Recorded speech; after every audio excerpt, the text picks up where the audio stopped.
بسم اللہ الرحمن الرحیم الحمد للہ رب العالمین والصلاة والسلام علی رسولہ الکریم وعلی آلہ وصحبہ اجمعین ومن تبعہم بإحسان إلی یوم الدین اما بعد فإن اللہ سبحانہ وتعالی یقول فی کتابہ العزیز والفرقان الحمید فاعوذ باللہ السمیع العلیم من الشیطان الرجیم واعتصموا بحبل اللہ جمیعا ولا تفرقوا صدق اللہ العظیم وعن النبی صلی اللہ تعالی علیہ وصحبہ وسلم انہ قال انی تارک فیکم کتاب اللہ هو حبل اللہ من اتبعہ کان علی الہدى ومن ترکہ کان علی الضلالہ او کما قال علیہ الصلاة والسلام ان اللہ وملائکتہ یصلون علی النبی یا ایہا الذین آمنوا صلوا علیہ وسلموا تسلیما اللہم صلی وسلم وبارک علی سیدنا محمد وعلى آلہ وازواجہ وذریاتہ واہل بیتہ وخلفائہ ومن تبعہم بإحسان إلی یوم الدین رضوان اللہ تعالی علیہم اجمعین۔ ناظرین اکرام، آج ایک بہت ہی پیاری اور خوبصورت اور اہم مجلس لے کر کے ہم آپ کی خدمت میں حاضر ہیں۔ آج کا پیغام ایک اتفاق اور اتحاد اور یونٹی کا پیغام ہے، اور اس میں ہم محرم کے حوالے سے وہ باتیں ڈسکس کریں گے جو اکثر لوگوں کے لیے، عوام کے لیے ان کا ادراک ہونا، ان باتوں کا آپ کو علم ہونا ضروری ہے۔ انشاءاللہ جو ہے اس پروگرام کے بعد آپ کو اندازہ ہوگا کہ کافی وہ باتیں جو ہمارے سامنے غلط فہمی کے طور پر ہوتی تھی جو ہے وہ دور ہوں گی انشاءاللہ، اور ہم آپس میں پھر اور مزید اتفاق اور اتحاد کے ساتھ زندگی گزارنے کے قابل ہوں گے انشاءاللہ۔ میرے ساتھ پروگرام کو آگے بڑھانے کے لیے اور ساتھ دینے کے لیے ماشاءاللہ مفتی عبدالمنتقم صاحب موجود ہیں جو ہیں۔ السلام علیکم ورحمۃ اللہ وبرکاتہ۔ ماشاءاللہ، تو قبل اس کے کہ مہمانوں کا تعارف کرائیں، یہ پہلی دفعہ اقرا ٹی وی پر اس طریقے کا پروگرام ہو رہا ہے، تو اس کے بارے میں آپ کے تاثرات۔ ماشاءاللہ، الحمدللہ، اللہ تعالیٰ کا فضل و کرم ہے۔ سب سے پہلے اللہ تعالیٰ کی تعریف بجا لاتے ہیں، حمد ثنا بیان کرتے ہیں رسول پاک صلی اللہ علیہ وسلم، آپ کے آل اطہار، صحابہ کرام اور تمام متبعین پر صلاۃ و سلام کا ہدیہ بھیجتے ہیں۔ اور اس کے بعد میں تمام ناظرین کو یہ پیغام دینا چاہتا ہوں کہ پیغام محرم کے عنوان سے آج جو خوبصورت پروگرام آپ کی خدمت میں پیش کیا جا رہا ہے وہ پوری امت مسلمہ کے دل کی آواز ہے۔ پوری امت مسلمہ کے دل میں جو حق پسند ہے، جو انصاف پسند ہے، جو امت کی تڑپ دل میں رکھتے ہیں، جو دردمندانہ ایک سوچ جن کے ذہن میں ہے اور امت کی بہی خواہی کا جذبہ جن کے دل میں ہوتا ہے، ایسے تمام افراد، تمام مکاتب فکر اور مسالک اور مشارب سے ہٹ کر، بالاتر ہو کر، جو حضرت محمد الرسول اللہ صلی اللہ علیہ وسلم، آپ کے آل اطہار، آپ کے صحابہ کرام اور پورے دین سے جن کا تعلق ایک دردمندانہ ہے، عاشقانہ ہے، والہانہ ہے اور دین سے محبت صرف اللہ کے لیے ہے، ایسے تمام افراد کے دل میں ایک جذبہ ہے اور ایک خلش ہے، ایک تڑپ ہے، اور میں یہ اگر کہوں کہ ایک تکلیف کا احساس ہے تو اس میں کوئی مبالغہ نہیں ہوگا کہ سارے لوگ امت کی بہبودی اور فلاح کے لیے اتحاد چاہتے ہیں، اتفاق چاہتے ہیں اور یگانگت اور یکجہتی کی فضا چاہتے ہیں۔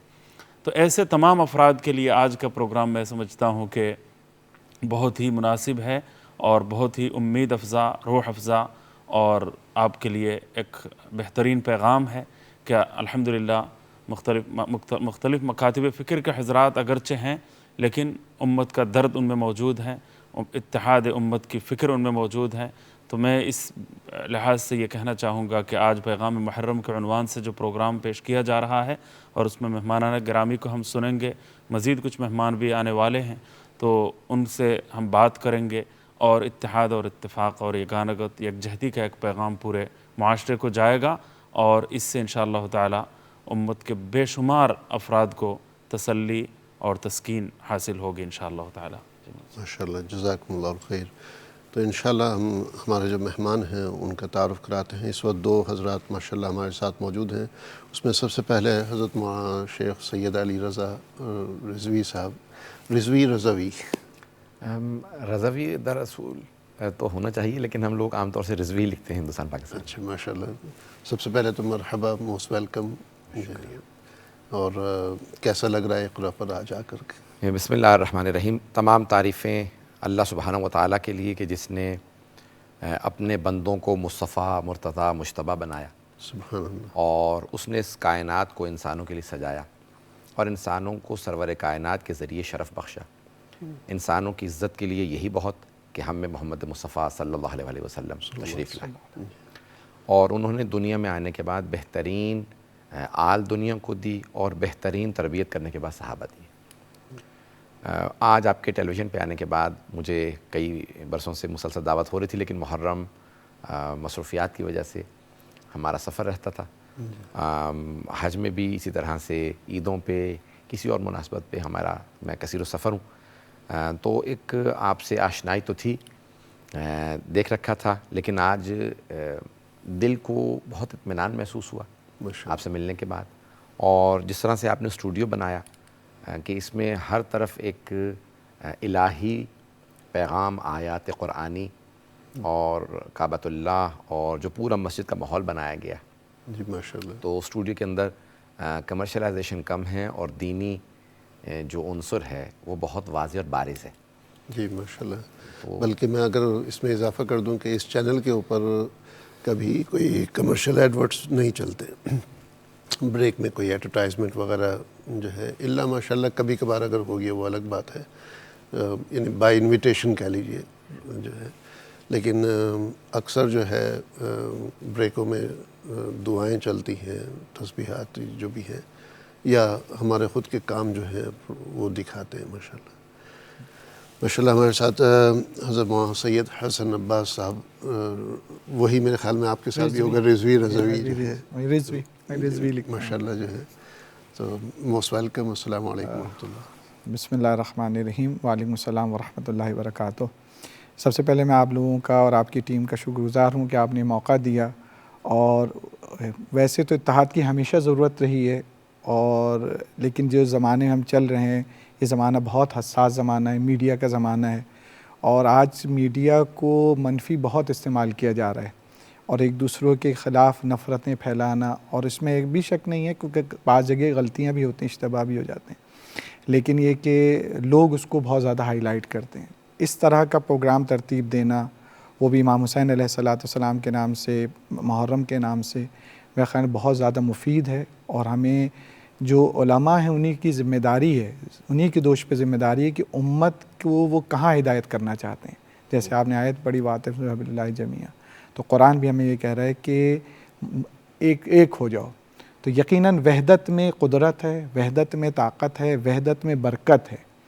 لہٰذا آج کا جو پیغام ہے ہم آپ کے ٹی وی سے جو دیں گے اور جس کے آئے ہیں وہ یہی ہے کہ دشمن ہم کو مسلمان کی نگاہ سے دیکھتا ہے، شیعہ، سنی، دیوبندی، بریلوی، یہ ہمارے آپس میں صرف شناخت ہے، لیکن وہ ہمارے ساتھ جتنی سازشیں ہوتی ہیں اور جو ہمارے ساتھ سلوک کیا جاتا ہے وہ از ایسے اسلام و مسلمین کے طور پہ کیا جاتا ہے۔ تو ہمیں بھی چاہیے کہ ہم مسلمان بن کر پہلے سوچیں، پہلے ہم مسلمان بنیں، اور مسلمان یہ کہ ہم سب کیونکہ مسلمان ہیں، ہمارا فائدہ کس میں، از ایسے امت کس میں فائدہ ہے۔ تو لہٰذا میں آپ لوگوں کا بہت شکر گزار ہوں کہ آپ نے جو ہے اس طرح کے پروگرام ترتیب دیا، اور اس کی بہت ضرورت بھی تھی۔ ماشاءاللہ، جزاکم اللہ الخیر۔ تو پروگرام کو آگے بڑھانے سے پہلے کچھ باتیں میں کرنا چاہتا ہوں کہ سب سے پہلے تو ہم نے کئی سالوں سے ماشاءاللہ محرم کے حوالے سے آپ کے سامنے ایک بیلنس طریقے سے پروگرام پیش کرنے کی کوشش کی، جس کو ماشاءاللہ دونوں جانبین نے، شیعہ اور سنی دونوں مسلک نے ماشاءاللہ اس کو کافی تسلیم بھی کیا اور سراہا بھی۔ اس میں ہم چند باتیں جو اہم کرتے رہے تو گاہے بگاہے اس کا ہم تذکرہ کرتے رہیں گے۔ سب سے پہلے تو بات آتی ہے حضور صلی اللہ علیہ وسلم کی، حضور صلی اللہ علیہ وسلم کے گھر والوں کی، جو حضور صلی اللہ علیہ وسلم کے گھر والوں کا مقام ہے وہ قرآن کریم نے خود کھل کر کے بیان کر دیا، اور قرآن کریم نے جو ہے انما یرید اللہ لیذہب عنکم الرجس اہل البیت جو ہے کہ رجس سے مراد یعنی کوئی صرف یہ نہیں کہ کوئی حرام چیز یا کوئی بہت ہی غلیظ چیز، بلکہ رجس معمولی سے معمولی بھی جو ہے اگر ناپسندیدہ چیز بھی ہے اس کو بھی رجس کہا جاتا ہے۔ تو ہر قسم کی برائی، شر اور ہر قسم کی نامناسب اور ناپسندیدہ چیزوں سے اللہ سبحانہ و تعالیٰ نے حضور صلی اللہ علیہ وسلم کے گھر والوں کو محفوظ رکھا۔ تو اہل بیت کا جو مقام ہے، حضور صلی اللہ علیہ وسلم کے گھر والوں کا جو مقام ہے، اس کو ہمیں ٹھیک سے سمجھنے کی کوشش کرنی چاہیے اور اس کا احترام اپنی جگہ ضروری ہے۔ دوسری بات آتی ہے القاب کے اوپر، ٹائٹل کے اوپر جو ہے کہ بسا اوقات بعض خصوصاً سنی حضرات وہ ناراض ہو جاتے ہیں کہ امام حسن، امام حسین علیہم السلام یا علیہ السلام کیوں کہا جاتا ہے جو ہے۔ تو اس کے بارے میں ہم ہر سال مینشن کرتے ہیں کہ بھئی علیہ السلام کا مطلب کیا ہے کہ ان کے اوپر سلامتی ہو، جو ہے رضی اللہ عنہ کا مطلب کیا ہے اللہ ان سے راضی ہو۔ تو یہ انٹرچینجنگ چیزیں ہیں، اگر جو ہے رضی اللہ عنہ یا علیہ السلام یوز کر لیا تو یہ کوئی اختلافی پوائنٹ آف ویو نہیں ہے جو ہے۔ اور پھر سب سے بڑھ کر کے یہ کہ جو ہے سیدنا امام حسن، امام حسین علیہم السلام کہیے، رضی اللہ تعالیٰ عنہما کہیے، دونوں نے جو ہے حق اور سچ، انصاف، حق اور انصاف اس کی خاطر جو ہے اقدام اٹھائے جو ہے۔ تو ایک بھائی نے جو ہے مصلحت کے طور پر جا کر کے مدینہ میں رہائش اختیار کر لی، سیاسی دارالحکومت سے الگ ہو کر کے۔ دوسرے بھائی نے پھر آگے چل کر جو ہے حق کے لیے قدم اٹھایا، لیکن پھر جو ہے دونوں کی زندگی اگر دیکھیں تو کہیں پر بھی جو ہے حق کے خلاف نہیں ہے اور انصاف کے خلاف نہیں ہے۔ اگر آج جو ہے یہ حضور صلی اللہ علیہ وسلم کے دونوں شہزادے ہمارے درمیان میں موجود ہوں اور وہ ہمارے جو ہے رہن سہن کو دیکھیں اور ہمارے اختلافات کو دیکھیں تو ان کو کیا تکلیف ہوگی، وہ کس طریقے سے ہمیں دیکھنا چاہیں گے، اس چیز کو سامنے رکھتے ہوئے ہم نے جو ہے اپنی زندگی کو سانچنا ہے اور آگے چلانا ہے۔ تو انشاءاللہ جو ہے آج ہم کچھ باتیں آپ کے سامنے ڈسکس کریں گے محرم کے حوالے سے، اور پھر آگے اس میں پروگریس کریں گے کربلا کے حوالے سے نیکسٹ پارٹ میں انشاءاللہ۔ تو سب سے پہلے شیخ آپ کی طرف آتا ہوں میں، تو محرم کی اہمیت جو ہے کیا ہے اور یہ امت مسلمہ کے لیے کیوں اہم ہے، تو اس کا تھوڑا سا تعارف آپ۔ سب سے پہلی بات یہ ہے کہ اسلام سے پہلے بھی اللہ سبحانہ وتعالیٰ ان عدت الشہور عند اللہ 12 شہرا فی کتاب اللہ یوم خلق السماوات والارض اور منہا 4 حرم، اللہ کے نزدیک مہینوں کی تعداد 12 ہیں اس کی کتاب میں جب سے اس نے زمین و آسمان خلق کیے، جی، اور ان میں سے 4 باحرمت مہینے ہیں۔ تو اسلام سے پہلے جب عربوں میں آپس میں جنگیں ہوتی تھیں تو نسلوں میں کچھ تو کچھ چلتا رہتا تھا۔ انہوں نے فیصلہ کیا کہ ہم 4 مہینوں میں جنگ نہیں کریں گے، اور وہ 4 باحرمت مہینے رجب ہے اور پھر 3-7 مہینے ہیں ذی-القعدہ، ذی-الحجہ، اور پھر محرم آ جاتا ہے پہلا مہینہ۔ تو محرم الحرام پہلے ہی سے، اسلام سے پہلے سے ان قوانین میں سے جس پہ آ کے شریعت نے امضا کیے اور ان کو مان لیا۔ تو باحرمت مہینہ تھا، اس کی ایک حرمت ہے کہ اس میں جنگ حرام ہے، اس کی اہمیت ہے کہ اس کے پہلے 7 دن میں روزے ہیں، اور پھر اس میں کہہ لیجئے کہ ایک جیسے ہمارے ہیں پوری بحث ہے زمان و مکان کی، جیسے ہر شب قدر نہیں ہے، جی، ہر مسجد الحرام نہیں ہے، تو جگہ اور تاریخ کا ایک خاص اثر ہوتا ہے، اسے ہم زمان و مکان کی بحث کہتے ہیں۔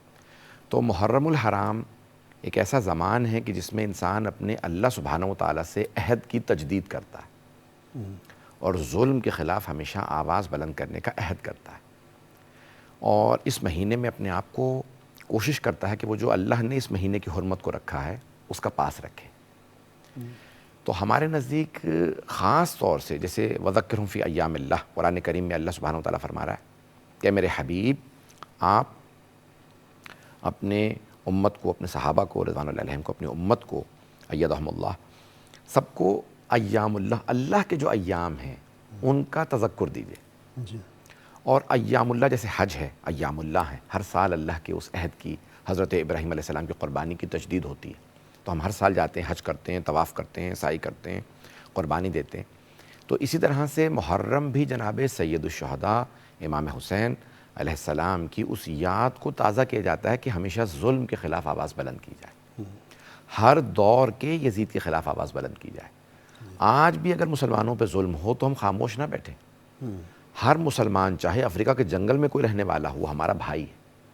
اگر اس پہ بھی ظلم ہو رہا ہے تو مجھ پہ ظلم ہو رہا ہے. تو ہم اپنے تمام مسلمان بھائیوں کے خلاف ظلم ہونے کے برخلاف ہم آواز بلند کریں. تو محرم ایک تجدید ہے. اور پھر خاص طور سے جناب سرور کائنات صلی اللہ علیہ وآلہ وسلم نے جتنی محبت کا اظہار فرمایا امام حسین علیہ السلام سے کہ اللہم انی احب حسین، مسجد نبوی میں لے کے آنا، ہاتھوں پہ اٹھانا، صحابہ کرام رضوان اللہ علیہم کے سامنے سرور کائنات کا صلی اللہ علیہ وسلم کا ہاتھوں پہ اٹھانا امام حسین کو جب وہ کم سن تھے، اور یہ فرمانا کہ اللہم انی احب حسین فاحب من احب حسین، پروردگار مجھے حسین سے بہت محبت ہے تو اس سے محبت کر جو حسین سے محبت کرے.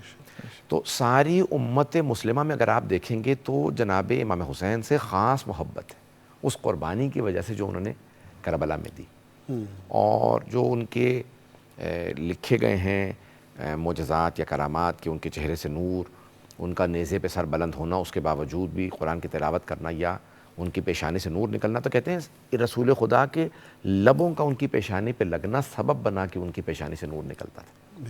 اتنا رسول خدا انہیں چومتے اور پیار کرتے تھے. تو ساری امت مسلمہ کو جناب سید الشہداء کا ایک پیغام، حتیٰ غیر مسلم بھی امام حسین علیہ السلام کے اس پیغام سے سبق لیتے ہیں اور ظلم کے خلاف اور مظلومیت کے حق میں بولتے ہیں. ماشاءاللہ، جزاکم اللہ الخیر. شیخ آپ کی طرف آتے ہوئے جو ہے ماشاءاللہ محرم کا مختصر تذکرہ ہوا، تو حضور صلی اللہ علیہ وسلم کے گھر والوں کے بارے میں جیسے میں نے مختصر ٹچ کیا، تو اس کے اوپر قرآن اور حدیث کی روشنی میں ان کا مقام آپ بیان کیجیے. بسم اللہ الرحمن الرحیم. یقیناً اہل بیت عصمت و طہارت، ان کا مقام جو ابھی آپ نے آیت پڑھی تھی، قرآن مجید کی مشہور و معروف آیت ہے، انما یرید اللہ لیذھب عنکم الرجس اہل البیت ویطہرکم تطہیرا. اللہ تعالیٰ اس میں اہل بیت عصمت طہارت کے لیے کہتا ہے کہ اللہ کا بس ارادہ یہ ہے کہ آپ کو پاک و پاکیزہ رکھے جیسے ان کو پاک و پاکیزہ رکھنے کا حق ہے. پھر قل لا اسألکم علیہ اجرا الا مودۃ فی القربى. اللہ تعالیٰ کہتا ہے کہ اے نبی ان سے کہہ دو ہم جو ہیں کوئی بھی جو ہے اجر رسالت آپ سے نہیں چاہتے، صرف یہ کہ میرے قرابت داروں سے محبت کی جائے. اور بہرحال بڑے بڑے مفسرین اہل سنت کے اور شیعہ علماء جو ہیں مفسرین، انہوں نے لکھا اس آیت کے ذیل میں کہ ثمرات کون ہستی ہیں. تو جناب سیدہ مولا کائنات امام حسن امام حسین علیہ السلام، یہ تمام وہ ہستیاں ہیں کہ جن کی محبت ایمان ہے، جن کی محبت جو ہے وہ علامت ایمان رکھی گئی ہے. لہٰذا امام حسین جو کہ اصل پیغام ہمارے امام حسین علیہ السلام سے ہے، تو امام حسین علیہ السلام جو ہے ایک مشعل راہ ہیں ہمارے لیے. ہم سے اکثر سوال بھی کیا جاتا ہے کہ بھائی امام حسین کو شہید کیا گیا تھا اور اب یہ واقعہ گزر گیا، اب اس کو ہر سال دہرانے کی کیا ضرورت ہے. تو دیکھیں قرآن مجید میں بہت خوبصورت آیت موجود ہے، 6 سپارے کی سورہ نساء کی آیت ہے، پہلی آیت ہے، 6 سپارہ وہاں سے شروع ہوتا ہے. اللہ تعالیٰ فرماتا ہے لا يحب اللہ الجہر بالسوء من القول الا من ظلم. اللہ سبحانہ تعالیٰ فرماتا ہے کہ اللہ پہلے ایک رول بیان کرتا ہے اپنا کہ میں کسی بھی طرح کو پکار کے برائی کرنے کو من القول، خدا نے کہا یعنی تم اشعار کے ذریعے کرو، تم لطیفے کے ذریعے بیان کرو، تم کنایتاً کرو، تم اشارتاً کرو، تم صراحتاً کرو، تم لکھ کر کرو، کسی انداز سے من القول کا لفظ استعمال کر دیا. کسی بھی انداز سے تم اگر برائی کو بیان کرو گے تو اللہ کہتا ہے یہ پسند نہیں کرتا ہوں میں. کسی کی برائی کو بیان کرنے کو اللہ کہتا ہے پسند نہیں کرتا. لیکن آپ جانتے ہیں علماء ہیں کہ اللہ نے پھر استثناء لگایا اس پہ، ایگزیمپٹ کیا خدا نے، الا من ظلم، مگر یہ کہ اگر کسی پہ ظلم کیا گیا ہو تو اس کے لیے آزاد ہے کہ اس پہ جو ظلم کیا گیا ہے اس ظلم کا پرچار کیا، اس ظلم کو بتایا جائے. کیونکہ اگر ظلم کو ہم چھپائیں گے تو ایک طرح کی ظالم کی مدد ہو جاتی ہے. تو کیونکہ پروگرام ہی کا عنوان جو ہے محرم کا پیغام ہے، تو محرم کا پیغام وہ یہی ہے کہ ہم اسی لیے محرم مناتے ہیں، اس لیے امام حسین علیہ السلام نواسہ رسول تھے، بے دردی کے ساتھ میدان میں. دیکھیے کسی کو اگر ٹیررزم کے طور پہ چھپ کر وار کیا جائے وہ بھی قابل مذمت ہے، لیکن یہ بہت بڑی مذمت کی بات ہے کہ نواسہ رسول کو علل اعلان شہید کیا گیا، میدان میں شہید کیا، لوگوں کو جمع کر کے شہید کیا. اس کے معنی حرمت اہل بیت عصمت طہارت کو بالکل ختم کر دیا گیا تھا. تو یہ بہت بڑا ظلم تھا.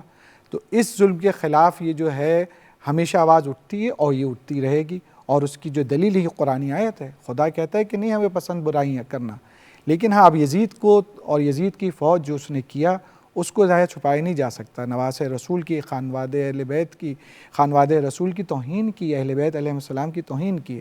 لہٰذا جب توہین کی ہے تو اس لیے ہم جو ہے امام حسین علیہ السلام کا غم ہر سال مناتے ہیں، ہر سال ان کی مظلومیت کا اعلان کرتے ہیں، ہر سال ظالموں کا. اور جیسا یہ مولانا بیان کر رہے تھے، صرف امام حسین علیہ السلام اور یزید تک بات نہیں ہے. کربلا کا پیغام جو ہے وہ یہ آفاقی پیغام ہے، یعنی کہ ہر ظالم کے خلاف اور ہر مظلوم کا ساتھ دینا. ہمیں ظالم کے ساتھ دینا چاہیے، ظالم کی مخالفت کرنا چاہیے، اور مظلوم کا ہمیشہ ساتھ دینا چاہیے.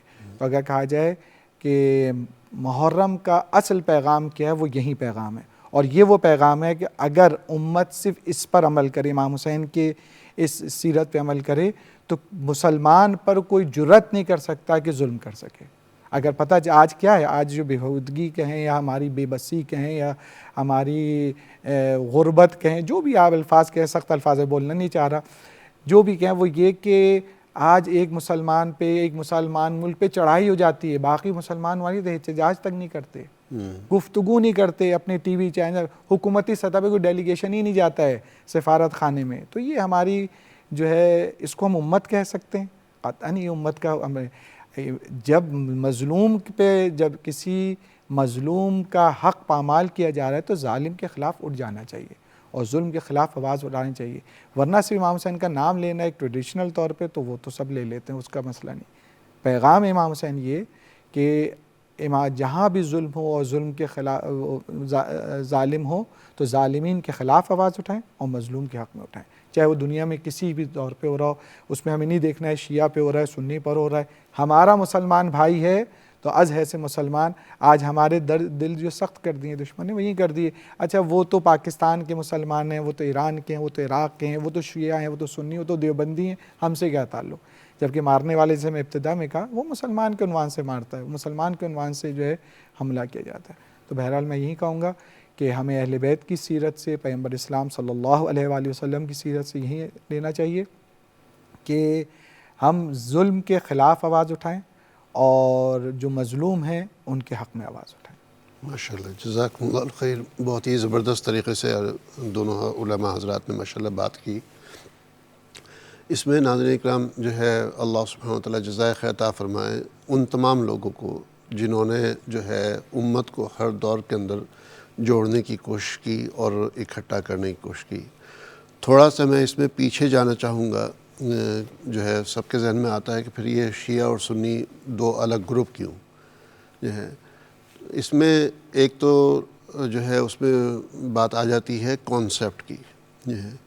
جو سنی حضرات ہیں ان کے نزدیک جو کانسیپٹ ہے وہ خلافت کا ہے، اور جو شیعہ حضرات ہیں ان کے نزدیک جو کانسیپٹ ہے وہ امامت کا ہے. یعنی سنی حضرات کے نزدیک جو ہے یہ کہ بھئی حضور صلی اللہ علیہ وسلم کے بعد خلفاء ہیں، اور شیعہ حضرات کے نزدیک یہ کہ حضور صلی اللہ علیہ وسلم کے بعد ائمہ حضرات ہیں جو کہ حضور صلی اللہ علیہ وسلم کے منتخب جو ہے کہ جن کو حضور صلی اللہ علیہ وسلم نے منتخب کیا وہ، یا جن کو اللہ رب العزت نے وہ مقام اور عہدہ دیا. اور یہ صرف جو ہے یعنی وہ خلافت راشدہ کے لیے نہیں ہے بلکہ تا قیامت تک کے ہے. اسی لیے آپ دیکھیں گے کہ جو ہے ماشاءاللہ جو مطلب یعنی ایران میں اگر دیکھا جائے تو وہاں پر جو ہے امام جو ہے وہ ٹائٹل اصل ہے، اور امام کی جو وہاں پر مطلب یعنی جو ملک کا سربراہ ہے جو ہے ان کو مطلب اس ٹائٹل سے بلایا جاتا ہے، اور وہ ٹائٹل جو ہے پریزیڈنٹ اور پرائم منسٹر یا صدر یا کوئین وغیرہ اس سے بھی کافی اعلیٰ اور ارفع ہے. تو یہ تھوڑا سا ہمیں کانسیپٹ سمجھ لیں تو انشاءاللہ پھر دونوں طرف کی بات جو ہے ہمیں سمجھ میں آ جاتی ہے.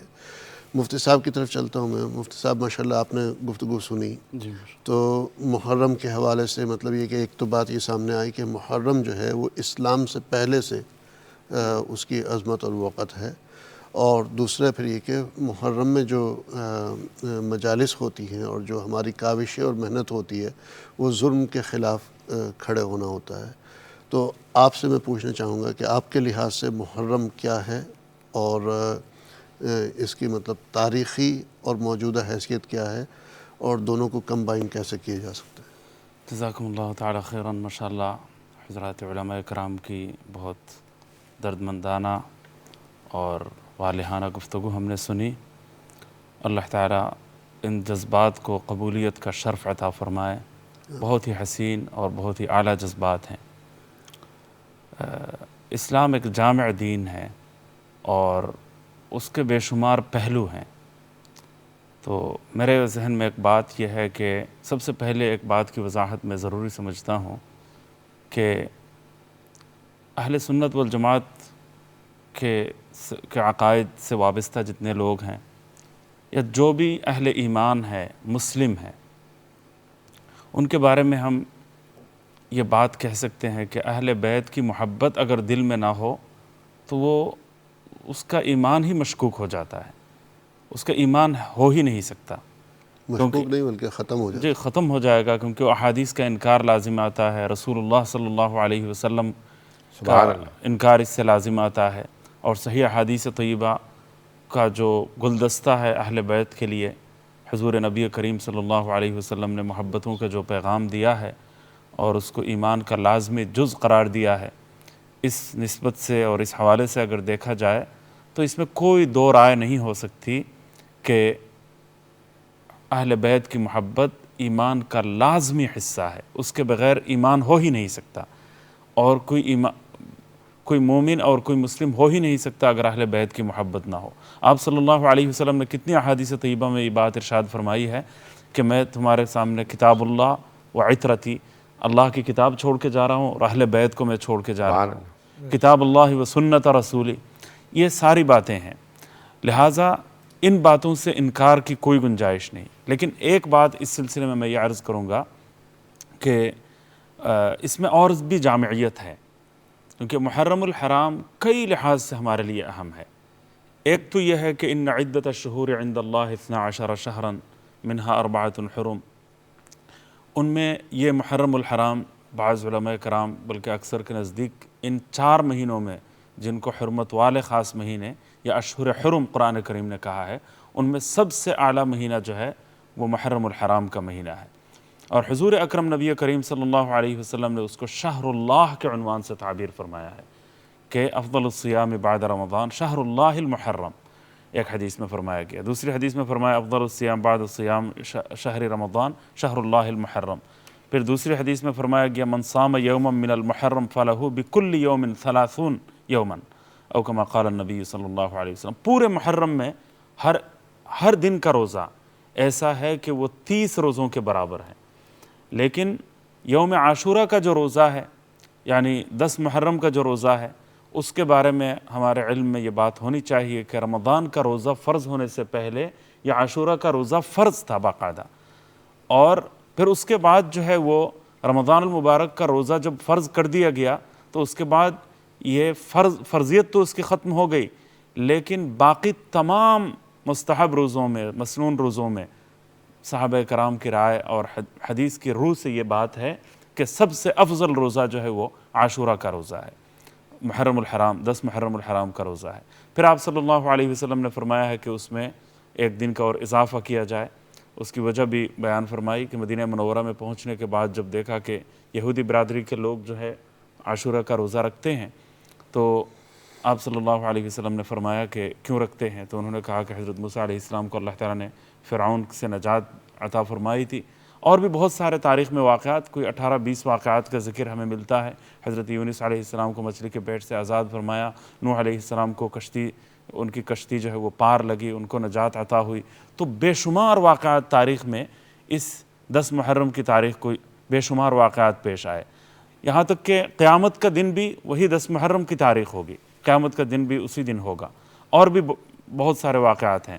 تو تو اس بنا پر اگر یہ کہا جائے کہ محرم الحرام کا پورا مہینہ اور عاشورہ بھی وہ 10 مشہور واقعات کی بنیاد پر اس کو عاشورہ کا خطاب دیا جاتا ہے، لیکن اس کے بعد یہ ہوا کہ ہماری دانست کے مطابق کہ اللہ تعالیٰ نے ایسے عظیم الشان دن میں حضرت امام حسین رضی اللہ تعالیٰ عنہ کو میدان کرب و بلا میں شہادت کے مقام پر فائز فرمایا، تو اس سے جہاں اس دن کی عظمت میں اضافہ ہوتا ہے، وہاں حضرت امام حسین کی عظمت میں بھی اضافہ ہوتا ہے کہ جس دن اللہ تعالیٰ نے اتنے سارے واقعات اللہ تعالیٰ کی تقدیر کے مطابق پیش آئے، اس عظیم دن میں اللہ تعالیٰ نے ان کو شہادت کے مرتبے پر فائز فرمایا، اور اس دن ظلم کے خلاف انہوں نے ایسی شہادت کا نذرانہ پیش کیا کہ جس کی نظیر نہیں ملتی۔ امام ابن الاسیر رحمۃ اللہ علیہ نے یہاں تک بات لکھی کہ کربلا کا واقعہ جس دن پیش آیا، اس کے اگلے دن جب سورج طلوع ہوا تو سورج کی ہر دیوار پر وہ خون کا دبا نظر آ رہا تھا، سورج کی شعاعیں جہاں جہاں پڑتی تھی سورج کی شعاعوں میں خون کا دبا نظر آ رہا تھا۔ یہ امام ابن الاسیر رحمۃ اللہ علیہ نے یہ بات تاریخ میں لکھی ہے باقاعدہ۔ تو اتنا بڑا واقعہ، اور مولانا ابوالکلام آزاد کے مطابق امت نے اتنا خون بہایا، آنسو اتنے بہائے کہ آنسوؤں کا ایک سمندر ہو سکتا ہے کہ امت نے جتنے آنسو اس واقعے پر بہائے ہیں۔ لیکن ایک بات یہ ہے کہ محرم الحرام اسلامی تقویم کے لحاظ سے یہ ہجرت کا سن ہجری کا جو اسلامی کیلنڈر ہے اس حساب سے یہ اسلامی ہجری سن کا یہ پہلا مہینہ ہے، اور پھر یہ اشہر حرم میں سے ہیں، اور پھر اس میں حضرت موسیٰ علیہ السلام کو بھی اللہ تعالیٰ نے نجات عطا فرمائی، اور اس کی عظمت بہت پہلے سے چلی آ رہی تھی۔ تو صرف اتنا اضافہ نہایت بصد ادب یہ ہے کہ اس کی عظمت کو یعنی صرف ایک واقعے تک بس محدود ہم رکھنا نہیں چاہتے، اور کوئی بھی نہیں رکھتا، سارے حضرات اس پر متفق ہیں، اور اس کا تذکرہ بھی اسی پیمانے پر کیا جانا چاہیے تاکہ اس کی عظمت کے جو دیگر پہلو ہیں وہ بھی ہمارے سامنے اجاگر ہوں، اور اس سلسلے میں امت میں مزید اتحاد کی کچھ شکلیں ماشاءاللہ پیدا ہوں۔ اور دوسری ایک بات میں یہ عرض کرنا چاہوں گا کہ آج جو ہے محرم الحرام کی عظمت بہت زیادہ، ہر دن کے روزے کی الگ فضیلت ہے، اور عاشورہ کا جو دن ہے 10 محرم کا جو روزہ ہے اس کی بھی بے شمار فضیلتیں ہیں، اور بے شمار واقعات اسی دن پیش آئے ہیں، اور ہر واقعہ ہمیں صبر و استقامت کا درس دیتا ہے، ہمیں دین پر پائے استقلال کا ثبوت فراہم کرنے کے لیے ہمیں رہنمائی فراہم کرتا ہے، اور دین پر مرمٹنے کا جذبہ ہمارے اندر پیدا کرتا ہے۔ اور آخر میں آ کر کربلا کا جو واقعہ پیش آیا اس نے تو پوری امت کو رلا دیا، اور پوری امت کا دل زخم سے چور چور کر دیا، اور قیامت تک وہ زخم کبھی بھی فراموش نہیں کیا جا سکتا۔ لہٰذا اہل بیت اطہار، جن کی طہارت، جن کی پاکیزگی کی گواہی قرآن کریم نے دی ہے، اللہ تعالیٰ نے جن کی پاکیزگی بیان فرمائی ہے، اور احادیث طیبہ میں جن کی فضیلتیں بھری پڑی ہیں، اس اہل بیت کے ساتھ اور حضرات صحابہ کرام کے ساتھ ہماری جو محبت ہونی چاہیے اس محبت میں اور اضافہ ہوتا ہے، اور اضافہ ہونا چاہیے۔ اور ایک بات صرف میں اضافہ کرنا چاہوں گا کہ محرم کو بنیاد بنا کر اتحاد تو ہو سکتا ہے، استقامت کا درس تو قدر مشترک ہے، لیکن میں سمجھتا ہوں کہ لڑائی جھگڑے یا اختلافات کو ہوا دینے کی کوئی گنجائش نہیں ہے۔ جو تمام مکاتب فکر کے جو معتبر علماء کرام ہیں، جو انصاف پسند ہیں، جو معتدل مزاج ہیں، اور جو امت کے اتحاد کے خواہاں ہیں، وہ ماشاءاللہ اتحاد کا پیغام دیتے ہیں۔ میرے کراچی میں زمانہ طالب علمی بھی الحمدللہ ہم نے تمام مکاتب فکر کے علماء کو لے کر الحمدللہ میں نازم آباد وغیرہ میں ہم پروگرام کرتے رہے ہیں، اور اس وقت پرنٹ میڈیا کا زمانہ تھا، اس میں ہمارا پیغام جو ہے وہ جاتا تھا۔ تو میں آج یہاں یہ کہنا چاہوں گا کہ یہ فرقہ وارانہ جو فسادات ہیں وہ دشمن کی سازش ہے، وہ کسی اور کی اس میں رخنہ اندازی ہے اور سازش کا دخل ہے، اور امت نے اپنے اصل دشمن کو بھلا دیا، اور اصل دشمنوں نے جب دیکھا کہ اس امت مسلمہ کی سب سے بڑی طاقت اور سب سے بڑی قوت اتحاد کی قوت اور طاقت ہے، لہٰذا انہوں نے اس اتحاد کی طاقت اور قوت کو پارا پارا کرنے کے لیے بڑے بڑے فتنے کھڑے کیے، پھر فرقواریت پیدا کی، اور پھر اس کو ہوا دی، اور ہم ان کے اس سازش میں ہم مبتلا ہو گئے، سازش کا شکار ہم ہو گئے۔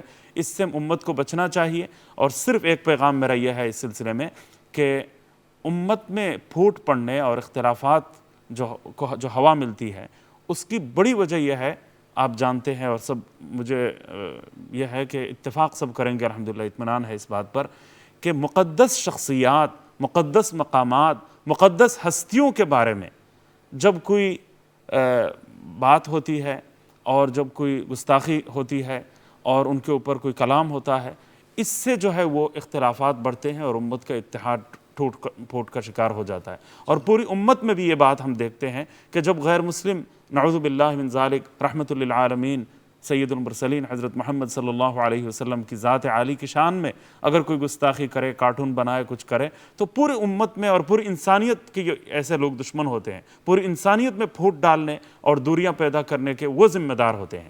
تو جہاں کہیں ہم دیکھتے ہیں کہ مقدس شخصیات کے خلاف کوئی ہرزہ سرائی ہوتی ہے یا کوئی گستاخانہ کلمہ استعمال کیا جاتا ہے، تو اس سے امت کا نقصان زیادہ ہوتا ہے، فائدہ کوئی نہیں ہوتا.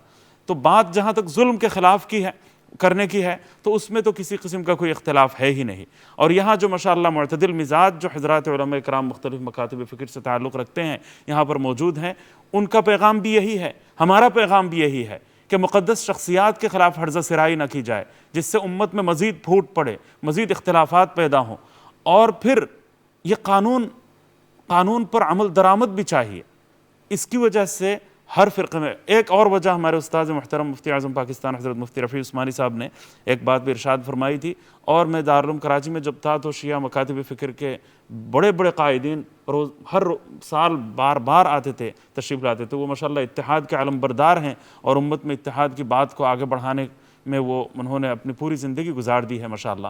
تو اس میں سمجھتا ہوں کہ قائدین کو ایک بنیادی رول ادا کرنا چاہیے. حضرت مفتی رفیع عثمانی صاحب نے ایک بات یہ ارشاد فرمائی تھی کہ مقدس شخصیات کے خلاف ہرزہ سرائی یا گستاخی پر قانون موجود ہے، لیکن اس قانون پر عمل درآمد نہیں ہو رہا. قانون پر اگر عمل درآمد کو یقینی بنایا جائے اور مقدس شخصیات کے خلاف زبان کو بند کیا جائے تو مجھے امید یہی ہے کہ یہ سارے اختلافات دور ہو جائیں گے اور اتحاد کا جو علم لے کر ہم چلے ہیں، اور اکثر و بیشتر معتدل مزاج اور انصاف پسند تمام مسلمان، تمام مکاتب فکر سے تعلق رکھنے والے جو اتحاد کا رونا رو رہے ہیں، ان کی بات میں کہنا چاہتا ہوں کہ ان کو ان کی یہ تمنا پوری ہوگی اور ان کی یہ خواہش ماشاءاللہ پایا تکمیل کو پہنچے گی، اور امت کا خواب اتحاد کا خواب جو ہے وہ شرمندہ تعبیر ہوگا اگر ہم ان 2-3 باتوں پر اگر ہم عمل کر لیں. اللہ تعالیٰ میرے ان باتوں کو قبول فرمائے اور یہ باتیں اخلاص کے ساتھ ہوں اور یہ دردمندانہ ہوں. میری بھی دعا اللہ تعالیٰ سے یہی ہے کہ اللہ تعالیٰ انتہائی اخلاص کے ساتھ یہ باتیں مجھے بھی عرض کرنے کی توفیق عطا فرمائے اور ہر قسم کی دل آزاری سے ہم بچیں. تو دل آزاری سے بچنا یہ بہت اہم ضرورت ہے، اور یہ پیغام اگر ہم اس پروگرام سے نہ دیں تو میں سمجھتا ہوں کہ اس پروگرام کا پیغام شاید ادھورا رہ جائے. ماشاءاللہ جو ہے ماشاءاللہ مفتی صاحب نے کافی تفصیل کے ساتھ بات کی، اور بلکہ جو ہے انہوں نے جو پروگرام کے آخر میں جو خلاصہ پیش کرنا تھا وہ ٹائم بھی انہوں نے ابھی لے لیا. انہوں نے کوئی 5-7 دفعہ آخری بات کہہ کر کے ماشاءاللہ جو ہے اپنی باتیں ماشاءاللہ مکمل کی، لیکن سارے پوائنٹ کافی اہم تھے. اللہ سبحانہ وتعالیٰ جزائے خیر عطا فرمائے. مفتی صاحب کے ساتھ ہماری گفتگو رہتی ہے دل لگی کی ہے. شیخ آپ کی طرف آتے ہیں تو یہ اس وقت جو محرم کے حوالے سے کشیدگی ہوتی ہے، خصوصاً مثلاً جیسے پاکستان میں کہ فرقہ وارانہ واردات ہوتی ہیں اور جو تشویشناک صورتحال ہوتی ہے، اس کو مطلب کم کرنے کے لیے یہاں تک کہ کم کرنا شروع کریں کہ کل عدم ہو جائے، کہ ختم ہو جائے، اس کے لیے ہمیں ایز اے پبلک اور ایز علماء کیا اقدامات کرنے چاہیے، کہاں سے شروعات کریں اس کی؟ سب سے پہلے تو جو اہم چیز ہے وہ یہ ہے کہ ایک رواداری کا سبق ہمارے یہاں حدیث کے اندر موجود ہے ایک چیز کہ لا یکون المؤمن مؤمنا حتی تکون فیہ ثلاث خصال. مومن تب تک مومن نہیں ہے، اہل ایمان نہیں ہے، جب تک کہ اس میں 3 خصلتیں نہ ہوں. آیت من ربہ و آیت من نبیہ و آیت من ولیہ. تو اس میں ایک اللہ کی نشانی، ایک رسول اللہ صلی اللہ علیہ وسلم کی، ایک اللہ سبحانہ وتعالیٰ کی، اور ایک اہل بیت علیہ السلام. اما آیت من ربہ فکتمان سرہ. اللہ سبحانہ وتعالیٰ کی نشانی مومن کے اندر جو ضروری ہے وہ ہے رازداری. یعنی اللہ سبحانہ وتعالیٰ فلا یظہر علی غیبہ احدا، اپنا جو غیب کا علم ہے وہ کسی کو نہیں دیتا جب تک کہ الا من ارتضی من رسول، جیسے قرآن کی آیت ہے سورہ جن کی، سوائے اس کے کہ جس سے وہ راضی ہو اپنے رسول یا جس کو دینا چاہے. تو رازداری بڑی اہم ہے کہ مومن جو ہے کسی کا راز رکھے، کسی کے اگر گناہ کو دیکھا ہے تو اس کو جا کے بیان نہ کرے، پردہ پوشی جس کو کہتے ہیں ہم لوگ، یا ستر. اور جو مقصد تھا اس حدیث کے سنانے کا وہ دوسرا حصہ تھا. وَأَمَّا آیَةٌ مِّن نَبِيِّهِ فَمُدَارَاتُ النَّاسِ. تو نبی کریم صلی اللہ علیہ وسلم کی جو صفت ہر اہل ایمان میں ہونی چاہیے وہ ہے رواداری. کہ سرور کائنات صلی اللہ علیہ وسلم کے متعلق ملتا ہے کہ آپ اپنے بیگانوں سب سے رواداری سے پیش آتے تھے. آپ کا اخلاق بہت اچھا تھا. تو سب سے جو بڑا اور اہم اقدام ہے اہل علم کے درمیان میں وہ رواداری ہے. ملنا جلنا، آپس میں آنا جانا، جو اختلاف ہو. جیسے مثال کے طور پہ ابھی مولانا نے بیان فرمایا، مفتی صاحب نے بہت خوبصورت انداز سے تفصیلی، جیسے ہمارے مراجع کے فتاوی بھی ہیں اور بڑا اہم تھا. لیکن ہمارا اختلاف بھی ہو سکتا ہے کہ مثال کے طور پہ ہمارے ہاں بھی روزے مستحب ہیں لیکن عاشورے کا روزہ نہیں ہے. تو میں کہوں بھی تو ایک صد احترام کے ساتھ کہ ہمارا اس پہ اختلاف ہو سکتا ہے، لیکن یہ نہیں کہ دوسرے کے ہاں اگر روزہ ہے تو میں اس کو کہوں کہ یہ نہیں آپ لوگ کیوں رکھ رہے ہیں. نہیں، یعنی احترام، مدارات الناس. تو حدیث میں ہے کہ یعنی رواداری بہت ضروری ہے. ملنا جلنا، آپس میں آنا جانا، یہ بہت اہم ہے. اختلاف تو باپ بیٹے میں بھی ہوتا ہے. جی اختلاف نظر ہو سکتا ہے، سیاسی مسئلے پہ ہو سکتا ہے، اقتصادی مسئلے پہ ہو سکتا ہے، شادی پہ ہو سکتا ہے، کسی بھی موضوع پہ ہو سکتا ہے. میں اپنے والد سے اختلاف رائے کر سکتا ہوں لیکن ان کی بے حرمتی نہیں کر سکتا، ان کے احترام میں کمی نہیں کر سکتا. جو اختلاف رائے رکھیں، ہم الگ الگ مسلک ہیں، اس کا مطلب ہے ہمارا اختلاف رائے ہے تو الگ الگ ہیں، جی لیکن اس میں احترام اپنا برقرار رکھیں. عوام کی حد تک یہ ہے کہ ان عوام کو اس رواداری کا پیغام ہم نے عملی شکل میں دینا ہے، زبانی کلامی نہیں دینا. میرا آپ سے ملنا، آپ کا مجھ سے ملنا، ہمارا ملنا جلنا لوگوں تک کے پیغام پہنچاتا ہے. دوسری جو اہم چیز ہے کہ پاکستان میں وہ کیا کرتے ہیں کہ 9-10 محرم کو چھٹی کر دیتے ہیں، یا 8-9-10 محرم 3 دن چھٹی کر دیتے ہیں تاکہ جلوسوں کے اندر جو ہے وہ کشیدگی نہ ہو، سڑکیں بند ہو جاتی ہیں، لوگ جلوس نکالتے ہیں عاشورہ کا. تو میں سمجھتا ہوں کہ اس کے اندر یعنی بجائے سے کہ بے حرمتی ہو، یعنی پیغام لوگ دیکھیں، سنیں. میں آپ کا پیغام سنوں تبھی مجھ میں آپ کی ایک میں قبول بھی کروں گا یا تسلیم کروں گا یا احترام کروں گا. میں سنوں گا ہی نہیں آپ کا پیغام تو پھر میں آپ کا احترام کیسے کروں گا.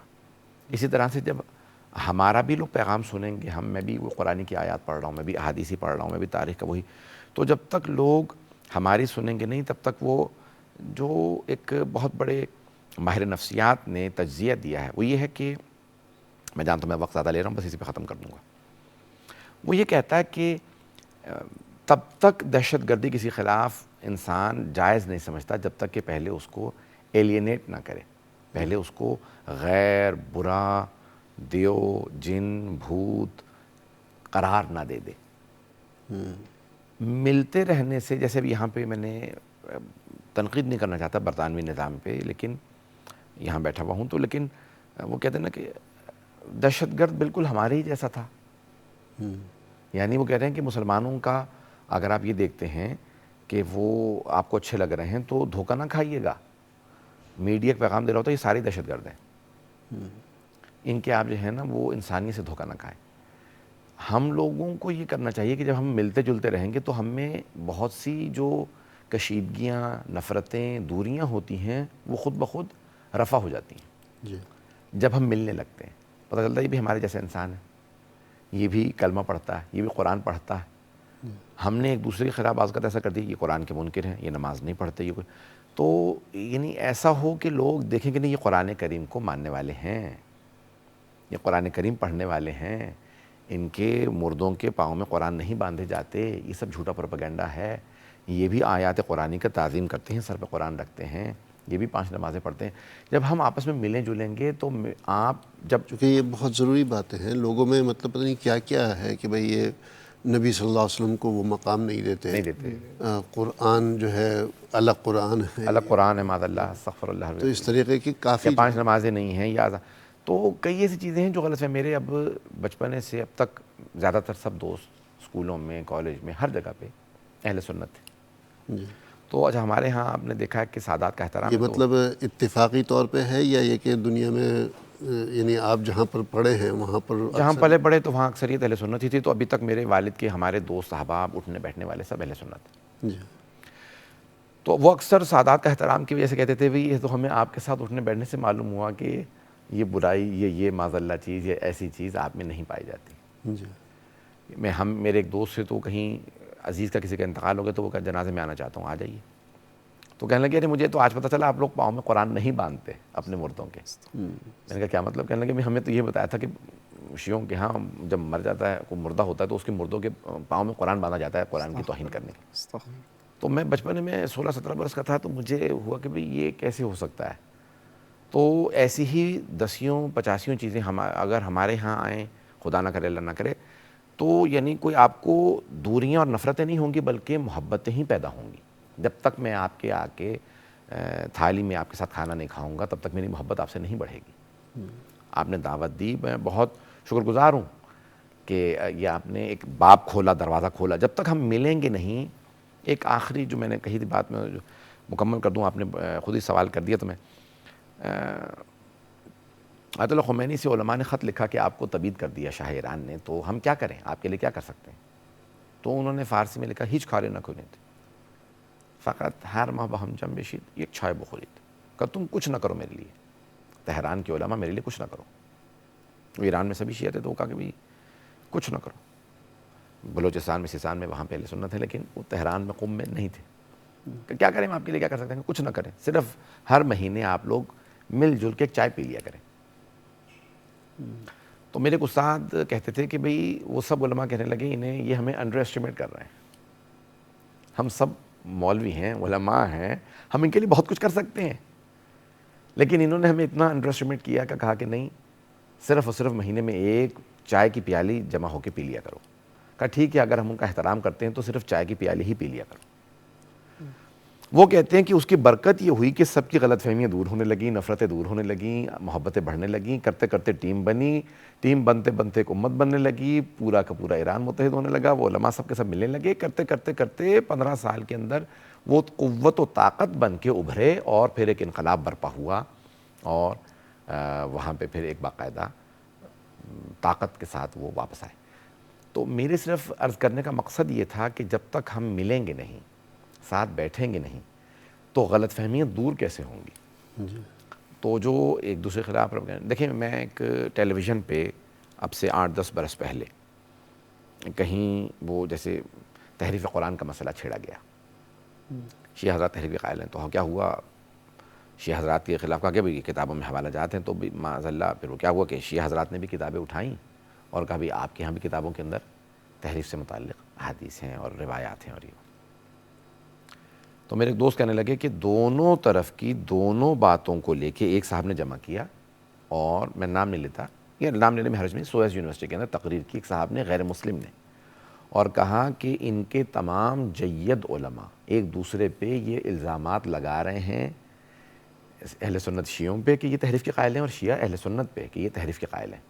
تو جو ہم روتے چلے آ رہے ہیں کہ قرآن ان کا ہے ہی نہیں، وہ بھی محرف ہے توریت انجیل اور زبور کی اور طرح سے، تو یہ دونوں ایک دوسرے کے خلاف یہی سب کچھ کہہ رہے ہیں. اور یہ صرف اور صرف دوریوں، نفرتوں، پروپیگنڈوں کے نتیجے میں دونوں طرف کے علماء نے اتنی بڑی غلطی کی، اتنا بڑا اشتباہ کیا اور دشمنوں کو موقع دیا اپنے خلاف، مقدس ترین کتاب کے خلاف، اللہ کے سب سے بڑے کتبی معجزے کے خلاف، نادانستگی کے اندر، نادانی کے اندر، کہ ہم خود استعمال ہوگا دشمنوں کے ہاتھوں کے اندر. دونوں شیعہ سنی کے بھی ہم ایک دوسرے کے خلاف کہہ رہے ہیں کہ دونوں تحریف کے قائل ہیں، جبکہ کوئی اسلام کے اندر مسلمانوں میں تحریف کے قائل نہیں. جبکہ قرآن کا اصل یہ ہے کہ بھئی اس میں ایک نقطے کی بھی تبدیلی نہیں ہے. اِنَّا نَحْنُ نَزَّلْنَا الذِّكْرَ وَإِنَّا لَهُ لَحَافِظُونَ. جب قرآن کریم کو کوئی بھی مانے گا تو وہ اس کے اندر تحریف قائل ہو ہی نہیں سکتا. رسول خدا صلی اللہ علیہ وسلم کا قیامت تک کے لیے جو معجزہ زندہ اور باقی ہے وہ قرآن کریم ہے. تو میرے کہنے کا مقصد یہ تھا کہ دشمن ہمارے اس نادانی اور اس سے استفادہ کرتا ہے جب ہم ایک دوسرے کے خلاف خود پروپیگنڈا کرنے لگیں، اور بعض اوقات نادانستگی کے اندر. میں نے اسی لیے پروگرام میں جیسے آپ نے شروع میں کہا تھا، میں نے بڑا اس سے استفادہ کیا اور میں نے آپ کو کہا کہ ابھی ہمیں بھی بتائیے گا کہ کئی مرتبہ ایسا ہوتا ہے کہ آپ کچھ کہتے ہیں ہمیں کہ، اور بعض اوقات ہم کہہ دیتے ہیں آپ کو. بعض اوقات مقصد نہیں ہوتا دل آزاری کا، پھر بھی ہو جاتی ہے. کیوں؟ کیونکہ ہمارے ہاں دوریاں اتنی ہو چکی ہیں کہ بعض اوقات اس سے انسان بغیر احساس کیے وہ کیونکہ ہم اپنے اپنے کاموں میں اتنے مگن ہیں کہ ہم اس کا پاس نہیں رکھ پاتے. جزاکم اللہ خیر. ماشاءاللہ جی تو چاہتا ہے کہ باتیں سنتے رہیں، لیکن ایک وقفے پہ جانا پڑے گا ہمیں انشاءاللہ، اور وقفے کے بعد ہم آئیں گے.